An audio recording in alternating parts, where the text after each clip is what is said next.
Hey, what's up? Welcome to Loft 801. My name is Diego, and this video is a review of Barbie. It is a fun and pink movie directed by Greta Gerwig, who also directed Lady Bird and Little Woman, and she is the first female director to have a movie gross over $1 billion at the box office. That is freaking cool. Barbie came out on July 21st, 2023, the same day as Oppenheimer, so y'all already know I got the Barbenheimer shirts, and my Oppenheimer review is coming out next week, so stay tuned. Now, before I hop into my review, if you want to support the channel, please take a second to like and subscribe and hit the notification bell. It is really, really appreciated. Thank you. By the way, I have a really big pimple on my face, and I don't have any of those cute little acne stickers, but I do have mighty patches and I have a blue marker, so I made my own cute little sticker. Anyways, this review will contain some spoilers, so continue at your own risk. Lastly, if there's anything that you want to see me review,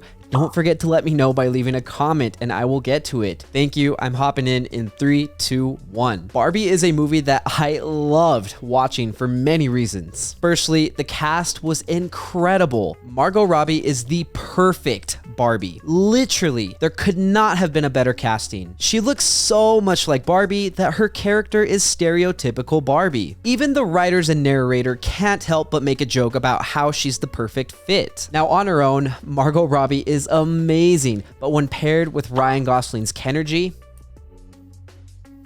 boy, it is a match made in heaven. Ken is by far my favorite character in this movie. He is the perfect comedic relief. Anytime he opened his mouth, the entire theater was laughing. My friends were laughing. I was laughing. Ryan is such a great actor, and I really appreciate how despite playing a satirical character, he was still able to bring layers of depth to Ken. Some other notable characters that killed it in their roles were Emma Mackey, Simu Liu, Kate McKinnon, America Ferrera, and my boy Alan, Michael Cera. Some other cast members that did great, but whose characters I hated were Will Ferrell and Ariana Greenblatt. I would have been perfectly content without their inclusion in this movie. Now, I'll tell you why, but first, let's talk about the plot. Stereotypical Barbie lives the perfect life in Barbie Land. It is a matriarchal society where everything goes her way. However, one day, Barbie gets irrepressible thoughts of death, and this leads to a not-so-fun day for her. After speaking with Weird Barbie, she reluctantly agrees to go to the real world and help the person who's been playing with her Barbie doll. Ken joins her adventure and learns about patriarchy, and well, let's just say Barbie Land becomes more of a Ken land. While some Mojo Dojo Casa houses are being erected, Barbie has to deal with some issues from Mattel and their executives. Now, I think that's enough of a plot explanation to accurately convey the way I feel about this movie. In general, I really like the story. Barbie and Ken going into the real world was a fun concept, and seeing them interact with the unknown was very entertaining. Barbie and Ken's sweet and innocent ignorance genuinely made me laugh. I laughed even harder when I saw the aftermath of Ken bringing his knowledge of the patriarchy back to Barbie Land. I thought the satirical misinterpretation of patriarchy was one of the highlights of this movie. Was it over the top and anti-men? Maybe. Do I care? No. This misinterpretation and tone fit the plot really well, so I enjoyed it. Which, speaking of the tone, it was fantastic. For the most part, this is a movie that you can't take too seriously. It's supposed to be fun and colorful and silly, and it does a damn good job of doing that. There are some serious moments interjected in the movie, but I didn't really find them impactful. These serious moments tend to play on the theme of feminism and the empowerment of women. Because I am obviously an expert on this subject, I'm going to comment on it through the words of my girlfriends. They were split on the themes in this movie.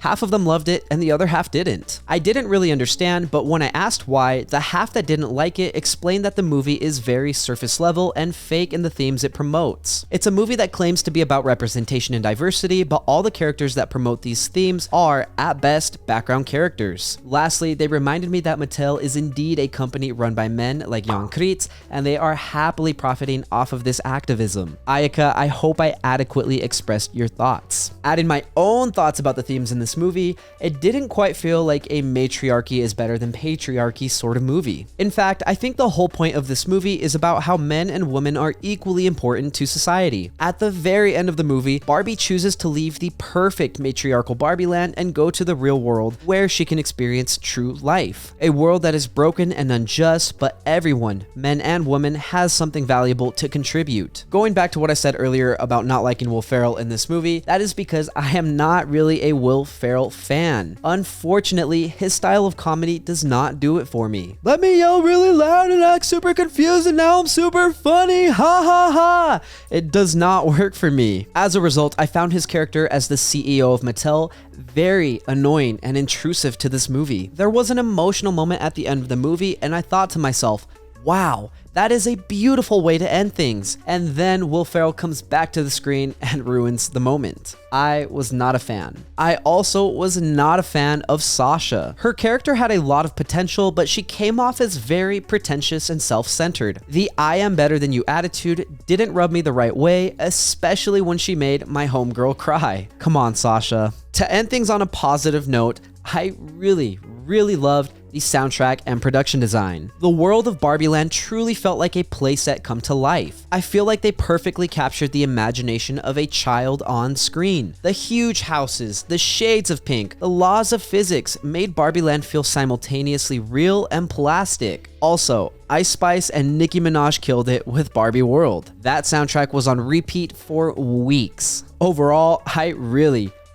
enjoyed Barbie. It was such a fun, over-the-top, and silly movie. The cast was magnificent. Margot Robbie and Ryan Gosling played Barbie and Ken to perfection. I enjoyed the story as Barbie faced off against Mattel and Ken discovered patriarchy. It was a very imaginative story with some deep moments scattered in between. On a negative note, there are some distracting characters that undermine important moments in this movie. The Mattel arc sucked. I also felt like the true meaning of this movie was a bit cryptic. With themes of inclusivity, self-acceptance, and egalitarianism, my girlfriends were split about this movie. Half of them loved it, and half of them felt like it was surface-level activism. I agree with both sides. The movie felt fake about its activism, but it was also a fun movie that I didn't have to take too seriously. I genuinely think that's why the movie did so well. It is a fun movie. It is vibrant and colorful. There is plenty to laugh about. The soundtrack and production design are incredible. Greta Gerwig did a fantastic job bringing Barbie Land to life, so I gave this movie a 9 out of 10. Unlike most modern movies,